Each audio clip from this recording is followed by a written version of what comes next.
నమస్తే, welcome to Ramraj library. ఈ వీడియోలో భాగంగా మనం పద్మ పురస్కారాల్లో భాగంగా 2025 సంవత్సరంకు గాను పద్మభూషణ్ పురస్కారాలను కోడింగ్ రూపంలో చూద్దాం. మనం ఇంతకు ముందే పద్మవిభూషణ్ పురస్కారాలను సూపర్ డూపర్ కోడింగ్ రూపంలో చూసాం. అంతే విధంగా తేలికగా నేను ఒక్కరి పేరు చెప్తే వారికి ఏ రంగంలో వచ్చింది, నేను ఒక రంగం చెప్తే ఆ రంగంలో ఎవరెవరికి వచ్చింది, మొత్తం పేర్లు క్లాస్ విన్న వెంటనే మీతో చెప్పించే విధంగా అంత తేలికగా కోడింగ్ రూపంలో మీకు అందిస్తాను. జాగ్రత్తగా వినండి. అయితే ఈ పేర్లు మాత్రం ఒక 2-3 సార్లు కంఠస్థం చేయండి. పేర్లు ఒక 2-3 సార్లు కంఠస్థం చేయగలిగితే నేను చెప్పిన కోడింగ్ వింటే మీరు ఎప్పటికీ మర్చిపోరు, డైరెక్ట్ ఎగ్జామ్లో రాసేసుకోవచ్చు, అంత ఈజీగా ఉంటుంది. సరే, ఇక టాపిక్లోకి వెళ్దాం. పద్మభూషణ్ పురస్కారాలు 2025 సంవత్సరంకి భాగంగాను ఎంతమందికి ప్రకటించారంటే 19 మందికి ప్రకటించడం జరిగింది. 19 మందికి ఈ పద్మభూషణ్ పురస్కారాలను 2025 సంవత్సరంకి భాగంగాను కేంద్ర ప్రభుత్వం ప్రకటించడం జరిగింది. ఇక వారి పేర్లు చూద్దాం. మనందరికీ తెలిసిన వారే నందమూరి బాలకృష్ణ గారు, నెక్స్ట్ శోభనా చంద్రకుమార్ గారు, ఈమె తమిళ్ నటి, మన తెలుగు సినిమాల్లో కూడా చాలా వాటిలో చేసిందామె. మన చిలుక క్షేమమా అనే పాటలో చిరంజీవి గారి పక్కన చేస్తుంది. అనంత్ నాగ్ గారు, జటిన్ గోస్వామి గారు, పంకజ్ ఉదాస్ గారు, ఈయనకి మరణానంతరం వచ్చింది, గుర్తుపెట్టుకోండి. నెక్స్ట్ శేఖర్ కపూర్ గారు, అజిత్ కుమార్ గారు, మనందరికీ తెలిసిన ఆయనే, తమిళ యాక్టర్. వీరికి ఏ రంగంలో వచ్చిందంటే కళలు అనే రంగంలో భాగంగా రావడం. వీరందరూ యాక్టర్సే కాబట్టి, లేదా సినిమా రంగానికి చెందిన వారే కాబట్టి వీరికి ఏ రంగం నుంచి వచ్చిందంటే కళలు అనే రంగం. ఇక కోడింగ్ చూద్దాం. నందమూరి ఇంకొకసారి పేర్లు చూసుకోండి. నందమూరి బాలకృష్ణ గారు, శోభనా చంద్రకుమార్, అనంత్ నాగ్, జటిన్ గోస్వామి, పంకజ్ ఉదాస్, శేఖర్ కపూర్, అజిత్ కుమార్. ఇక కోడింగ్ చూసుకోండి. మనందరికీ తెలిసిన ఆయన బాలకృష్ణ గారు కదా. ఈ బాలకృష్ణ గారి బావగారి పేరే చంద్రబాబు నాయుడు గారు కదా.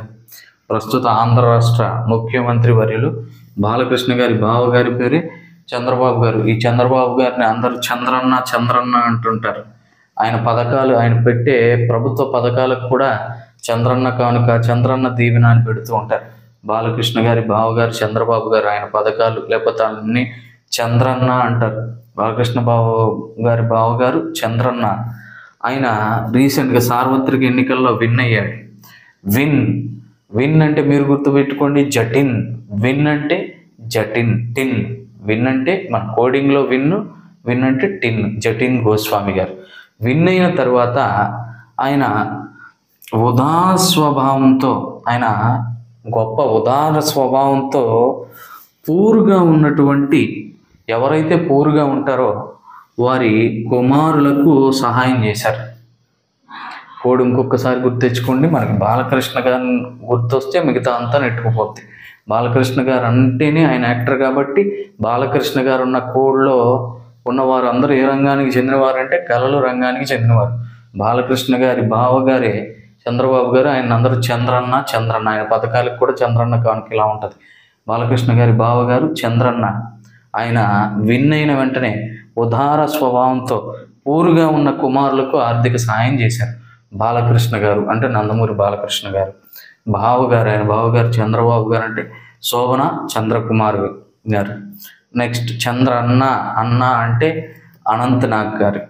నెక్స్ట్ విన్ అయిన వెంటనే, విన్ అంటే మీరు గుర్తుపెట్టుకోండి, జటిన్ గోస్వామి.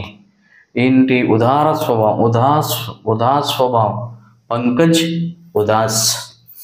పూర్గా ఉన్న, విన్ అయిన వెంటనే ఉదాస్ స్వభావంతో పూర్గా ఉన్నటువంటి శేఖర్ కపూర్ వారి కుమారులకు సహాయం చేశారు. పూర్గా ఉన్న కుమారులకు. అజిత్ కుమార్. దయచేసి ఎవరు దీన్ని రాజకీయ దృక్కోణంలో చూడొద్దని, మనం గుర్తుంచుకోవడం కోసం ఈజీగా, ఎంతకంటే ఈజియెస్ట్ కూడా నాకు కనిపించలేదు, అందుకే ఈ విధంగా చెప్పాను. ఎవరు దీన్ని రాజకీయంగా పరిగణించవద్దు. వీరందరూ కూడా కళల రంగానికి చెందినవారు. బాలకృష్ణ గారు మనందరికీ తెలిసిన వ్యక్తి, ఆంధ్రప్రదేశ్. శోభనా చంద్రకుమార్ గారు తమిళనాడు వాసి, తమిళ యాక్ట్రెస్, ఈమె తమిళ నటి. అనంత్ నాగ్ గారు కర్ణాటక. ఇక్కడ చూడండి, అనంత్ అనా ఉందిగా, కర్ణాటకలో కూడా అనా ఉంది. అలా జటిన్ గోస్వామి అస్సాం. పంకజ్ ఉదాస్ గారు మహారాష్ట్ర.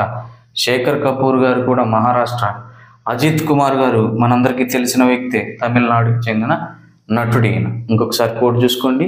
బాలకృష్ణ గారి బావగారు చంద్రబాబు, ఆయన అందరూ చంద్రన్న చంద్రన్న అంటారు. ఆయన విన్ అయిన వెంటనే ఉదార స్వభావంతో పూరుగా ఉన్న వ్యక్తుల కుమారులకు సహాయం చేశారు. తరువాతి రంగం సాహిత్యం, విద్య, జర్నలిజం.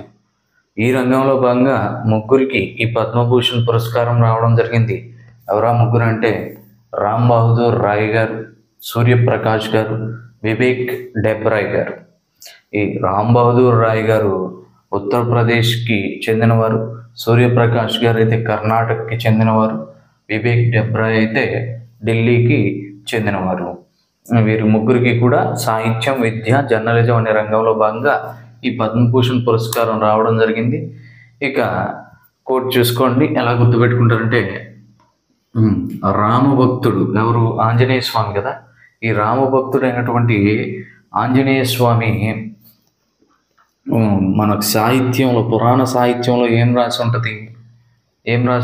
ఆ రామభక్తుడైనటువంటి ఆంజనేయ స్వామి ఒకసారి సూర్యుడిని తినడానికి, అదొక పండు అనుకుని, సూర్యుడిని ఒక పండు అనుకుని తినడానికి వెళ్తాడు. ఆ వెళ్ళినప్పుడు ఇంద్రుడు వజ్రాయుధం విసరగా ఆంజనేయ స్వామికి దెబ్బ తగులుతుంది.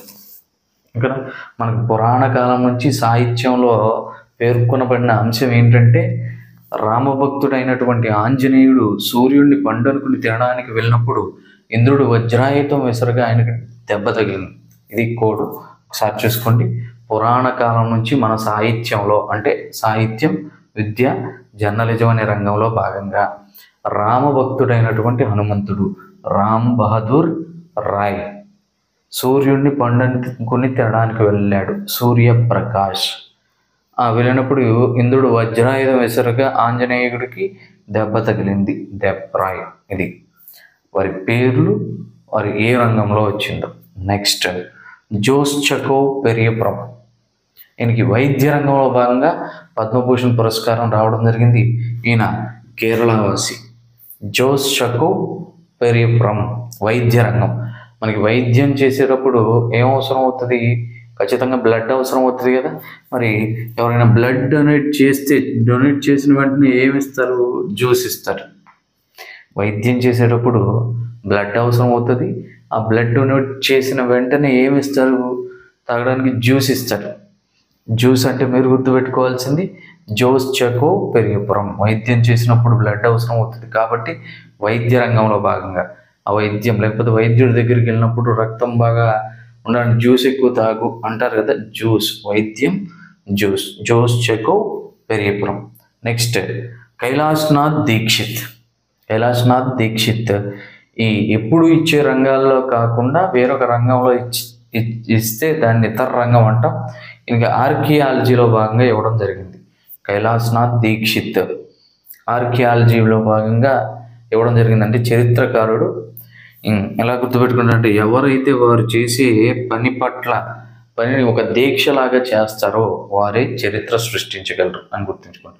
ఆర్కియాలజీలో భాగంగా ఇవ్వడం జరిగింది. అంటే చరిత్రకారుడు కైలాష్నాథ్ దీక్షిత్ వారు చేసే పనిని ఎవరైతే ఒక దీక్షలాగా చేస్తారో వారే చరిత్రను సృష్టించగలరు. ఈయన ఢిల్లీ వాసి. ఢిల్లీ రాష్ట్రానికి కానీ ఈయనకి ఇవ్వడం జరిగింది. ఈయన ఉత్తరప్రదేశ్ వాసి. నెక్స్ట్ సుశీల్ కుమార్ మోడీ, మనోహర్ జోషి. వీరిరువురికి ప్రజా వ్యవహారాలు అనే రంగంలో భాగంగా ఇవ్వడం జరిగింది. ఈ మనోహర్ జోషి గారికి అయితే మరణానంతరం పద్మభూషణ్ పురస్కారాన్ని ఇవ్వడం జరిగింది. ఈ సుశీల్ కుమార్ మోడీ గారు అయితే బీహార్ వాసి, మనోహర్ జోషి గారు అయితే మహారాష్ట్ర వాసి. ఇక కోడ్ చూసుకోండి. మనందరికీ తెలిసిన వ్యక్తి మోడీ గారు ప్రజలతో వ్యవహరించేందుకు ఏర్పాటు చేసిన కార్యక్రమే మన్ కీ బాత్. మోడీ గారు ప్రజలతో వ్యవహరించేందుకు ఏర్పాటు చేసిన కార్యక్రమమే మన్ కీ బాత్. మోడీ గారు అంటే సుశీల్ కుమార్ మోడీ. ప్రజలతో వ్యవహరించేందుకు అంటే ప్రజలతో మాట్లాడేందుకు ఏర్పాటు చేసిన కార్యక్రమం ఏంటి? మన్ కీ బాత్. మన్ కీ బాత్ అంటే మనోహర్ జోషి. ఒకసారి క్విక్ రివిజన్ చూసుకోండి. సాహిత్యం, విద్య, జర్నలిజం. రామభక్తుడైనటువంటి హనుమంతుడు మన పురాణ సాహిత్యంలో ఏం తెలియజేశారు?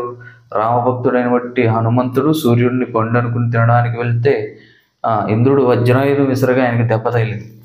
వైద్యుడు రక్తం లేదని వెళ్తే, లేకపోతే వైద్యం చేసేటప్పుడు రక్తం అవసరం అయితే రక్తం ఇచ్చిన వెంటనే జ్యూస్ ఇస్తారు తాగడానికి. ఎవరైతే ఆర్కియాలజీ అంటే చరిత్రకారుడు, ఎవరైతే వారు చేసే పనిని ఒక దీక్షలాగా చేస్తారో అతన్ని చరిత్ర సృష్టించగలరు. మోడీ ప్రజలతో వ్యవహరించేందుకు ఏర్పాటు చేసిన కార్యక్రమం మన్ కీ బాత్. తరువాతి రంగం వాణిజ్యము పరిశ్రమలు. ఈ వాణిజ్యము పరిశ్రమలు అనే రంగంలో భాగంగా ఇద్దరికి పద్మభూషణ్ పురస్కారం రావడం జరిగింది. పంకజ్ పటేల్, నల్లి కుప్పస్వామి చెట్టి వీరిరువురికి రావడం జరిగింది. పంకజ్ పటేల్ గారు గుజరాత్ ప్రాంతవాసి, నల్లి కుప్పస్వామి చెట్టి గారు తమిళనాడు ప్రాంతవాసి. ఇక కోడింగ్ చూసుకోండి. మనం పొట్టేలు పరిశ్రమ స్టార్ట్ చేయాలంటే చెట్లు ఎక్కువ పెంచాలి. పొట్టేలు పరిశ్రమ అంటే ఆ పొట్టేళ్ళు అంటాం కదా, వాటిని పెంచాలంటే, ఆ పరిశ్రమను పెంచాలంటే చెట్లు ఎక్కువ పెంచాలి. ఎందుకు? అవి చెట్లే కాబట్టి తినేది. పొట్టేళ్ళు ఆ చెట్ల ఆకులే కాబట్టి తినేది. పొట్టేలు పరిశ్రమ స్టార్ట్ చేయాలంటే చెట్లు ఎక్కువ పెంచాలి. పొట్టేలు అంటే పంకజ్ పటేల్, పరిశ్రమ అంటే వీరికి ఏ రంగంలో వచ్చింది? వాణిజ్యం పరిశ్రమలు. వీటిని ఎక్కువ పెంచాలి, చెట్లు. ఎందుకు? అవి చెట్లు ఎక్కువ తింటాయి కాబట్టి. పొట్టేలు పరిశ్రమ స్టార్ట్ చేయాలంటే చెట్లు ఎక్కువ పెంచాలి. ఇక తర్వాతి రంగం క్రీడలు. ఈ క్రీడలు అనే రంగంలో భాగంగా బిఆర్ శ్రీజేష్ గారికి ఈ పద్మభూషణ్ పురస్కారం రావడం జరిగింది. ఈయన ఇండియన్ హాకీ గోల్ కీపర్ అనమాట. ఈయన కేరళ ప్రాంతవాసి. కోడ్ చూసుకోండి. మనం క్రీడలు ఎప్పుడు ఎలా ఆడతాం? జోష్గా ఆడతాం. క్రీడలు ఆడేటప్పుడు జోష్గా ఉంటాం. క్రీడారంగం జోష్ అంటే బిఆర్ శ్రీజేష్. నెక్స్ట్ సాధ్వి రితంబర. ఈమెకి ప్రజాసేవ అనే రంగంలో భాగంగా రావడం జరిగింది. యూపీ వాసి. ఎవరైనా ఒక మహిళ ప్రజలకు సేవ చేస్తుందంటే ఏమంటాం? మహాసాధ్విరా అంటాం కదా. ఆమె మహాసాధ్వి అంటాం కదా, సేవ చేసేవారిని. మహిళ అయితే ఆమె మహాసాధ్వి అంటాం. ప్రజాసేవ సాధ్వి రితంబర. నెక్స్ట్ వినోద్ ధామ్. ఈయనకి సైన్స్ అండ్ ఇంజనీరింగ్ రంగంలో భాగంగా రావడం జరిగింది. ఈయన యుఎస్ఏ. వినోద్ ధామ్ చదువుకునే రోజుల్లో ఏమంటారు? ఆ ఇంజనీరింగ్ అంతా వినోదంగా గడిచిపోయింది అంటారు కదా. ఆ ఇంజనీరింగ్ రోజులంతా వినోదంగా గడిచిపోయింది అంటాం కదా. సైన్స్ అండ్ ఇంజనీరింగ్ ఈ రంగం వినోదం అంటే వినోద్ ధామ్, యుఎస్ఏ వాసి. గుర్తుంచుకోండి. సరే, ఇక ఒకసారి చూసుకోండి. పొట్టేల్ పరిశ్రమల్లో చెట్లు ఎక్కువ పెంచాలి. క్రీడలు ఎప్పుడు ఎలా ఆడతాం? జోష్గా ఆడతాం. ఎవరైనా ఒక మహిళ ప్రజాసేవ చేస్తుంటే ఉంటాం, మహా సాధ్వి అంటాం. ఇంజనీరింగ్ రోజులన్నీ బాగా వినోదంగా గడిచిపోయాయి అంటాం. ఇది పద్మభూషణ్ పురస్కారానికి సంబంధించినటువంటి సమగ్రమైన సమాచారం. మీ అందరికీ వీడియో నచ్చింది అనుకుంటున్నాను.